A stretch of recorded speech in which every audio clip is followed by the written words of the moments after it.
Shalom saudara, saya Pendeta Reza Abraham saat ini akan menyampaikan pelajaran Sekolah Sabat di pelajaran yang ketiga dengan judul Kuasa Yesus yang Ditinggikan. Pelajaran Sekolah Sabat sepanjang minggu ini berfokus pada kitab Efesus pasal 1 ayat yang ke-15 sampai dengan 23. Saudara-saudara, saya akan menjabarkan Efesus 1 ayat 15 sampai dengan 23. Tetapi sebelumnya kita mengingat di pelajaran minggu lalu bahwa di dalam Efesus pasal yang pertama ayat 3 sampai dengan ayat yang ke-14, di mana pada saat itu Rasul Paulus menulis surat kepada jemaat Efesus yang isinya di sana Rasul Paulus menyatakan pujian kepada Tuhan oleh karena keselamatan yang Tuhan berikan kepada setiap orang, kepada manusia, termasuk kepada jemaat yang ada di Efesus. Nah, di dalam Efesus pasal yang pertama ayat yang ke-15 sampai dengan 23, saya akan coba untuk jabarkan kelanjutan dari surat Paulus kepada jemaat yang ada di Efesus. Mari kita lihat pelajaran di belakang ini. Di dalam Efesus pasal 15, Efesus 1 ayat 15 sampai dengan 16, maka isi surat Rasul Paulus di sana adalah tentang laporan bahwa Rasul Paulus berdoa kepada Tuhan dan isi doanya adalah ucapan syukur. Kenapa? Karena Paulus mendengar bahwa jemaat yang ada di Efesus di sana mereka berkembang, bertumbuh dalam iman kepada Tuhan dan memiliki kasih kepada sesama. Berita ini didengar oleh Rasul Paulus kemungkinan besar atas kabar dari Tikhikus ya, berdasarkan Efesus pasal 6 ayat 21 dan 22. Nah, oleh karena berita yang Paulus dengar bahwa jemaat Efesus memiliki iman dan kasih, dia berdoa kepada Tuhan. Dia mengucap syukur kepada Tuhan untuk semua ini. Ini menyenangkan hati Paulus. Bahkan dia katakan bahwa setiap kali mengingat jemaat Efesus dia selalu berdoa. Nah, konsep doa sangat penting sekali. Bahwa di sini doa bukan hanya sekedar meminta kepada Tuhan sehubungan dengan pribadi, tapi doa juga di sana adalah merupakan ucapan syukur kepada Tuhan, dan ini yang dipraktekkan oleh Rasul Paulus pada saat itu. Itulah sebabnya yang namanya doa adalah penting.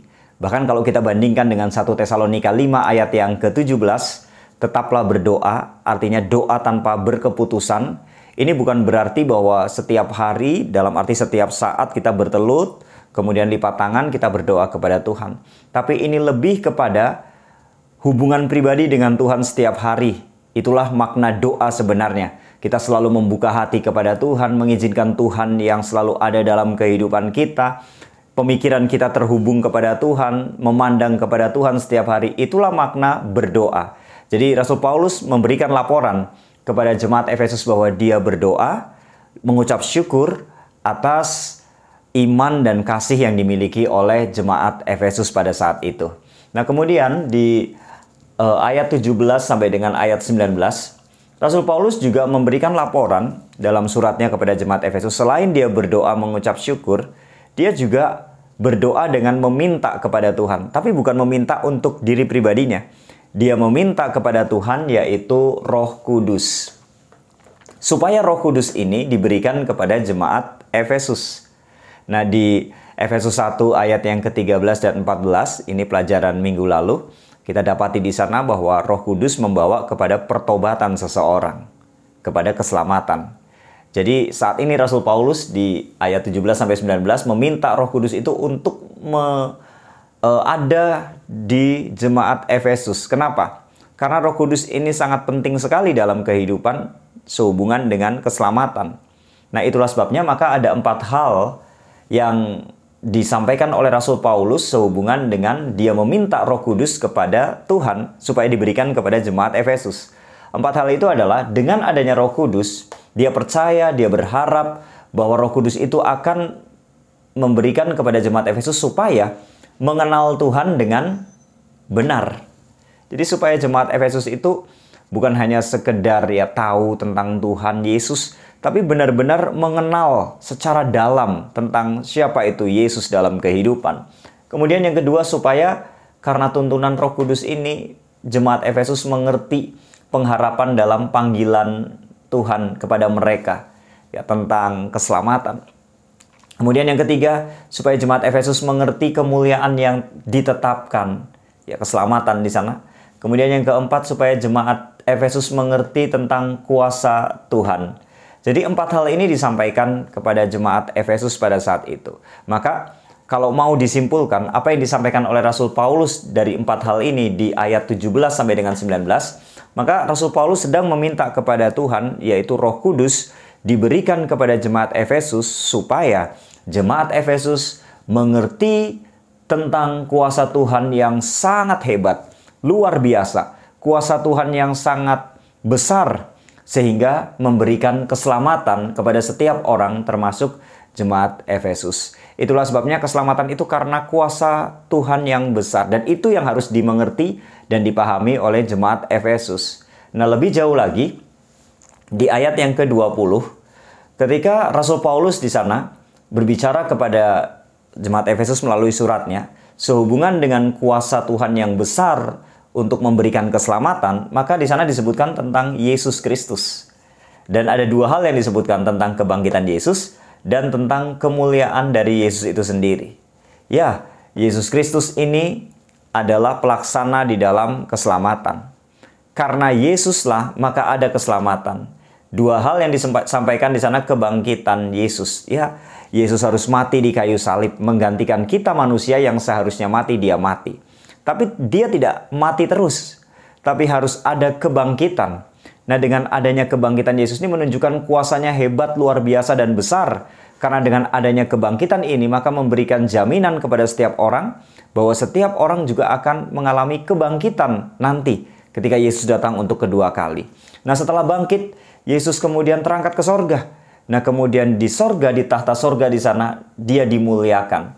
Duduk di kanan Bapa, ya di samping kanan Bapa. Ini menyatakan bahwa dia setara dengan Bapa di sorga, dia adalah Tuhan, dia telah menyelesaikan tugas dan menang di dalam rencana keselamatan, kemudian dimuliakan di sana. Maka Yesus adalah memiliki kuasa yang besar untuk memberikan keselamatan kepada setiap orang di sana. Nah, kemudian lebih jauh lagi bicara tentang kuasa dari Yesus ini. Maka di ayat 21, Rasul Paulus melanjutkan bahwa kuasa Yesus itu lebih tinggi dari kuasa kegelapan.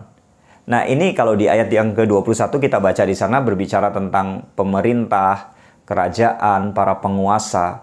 Ini tidak berbicara tentang pemerintah yang ada di dunia ini. Tapi kalau kita coba bandingkan dengan Efesus 2 ayat 2 dan Efesus 6 ayat 12, maka kita dapati bahwa pemerintah-pemerintah, penguasa-penguasa yang dimaksudkan oleh Rasul Paulus di sana berbicara tentang kuasa kegelapan. Itulah sebabnya di ayat 21, maka kuasa Yesus lebih tinggi dari kuasa kegelapan di sana. Artinya kuasa setan. Kenapa Rasul Paulus menyampaikan ini? Betapa pentingnya kuasa Yesus lebih tinggi dari kuasa kegelapan atau kuasa setan disampaikan kepada jemaat Efesus dalam suratnya. Karena memang kalau kita baca dalam buku Kisah Para Rasul 19 ayat yang ke-11 sampai dengan ayat 20, ini cerita tentang bagaimana keadaan kota Efesus, bahwa kota Efesus ini salah satu kota besar dalam kekaisaran Romawi pada saat itu, yang di sana identik dengan penyembahan berhala kepada dewa-dewa atau dewi-dewi, bahkan ilmu-ilmu sihir, spiritisme, semuanya di sana.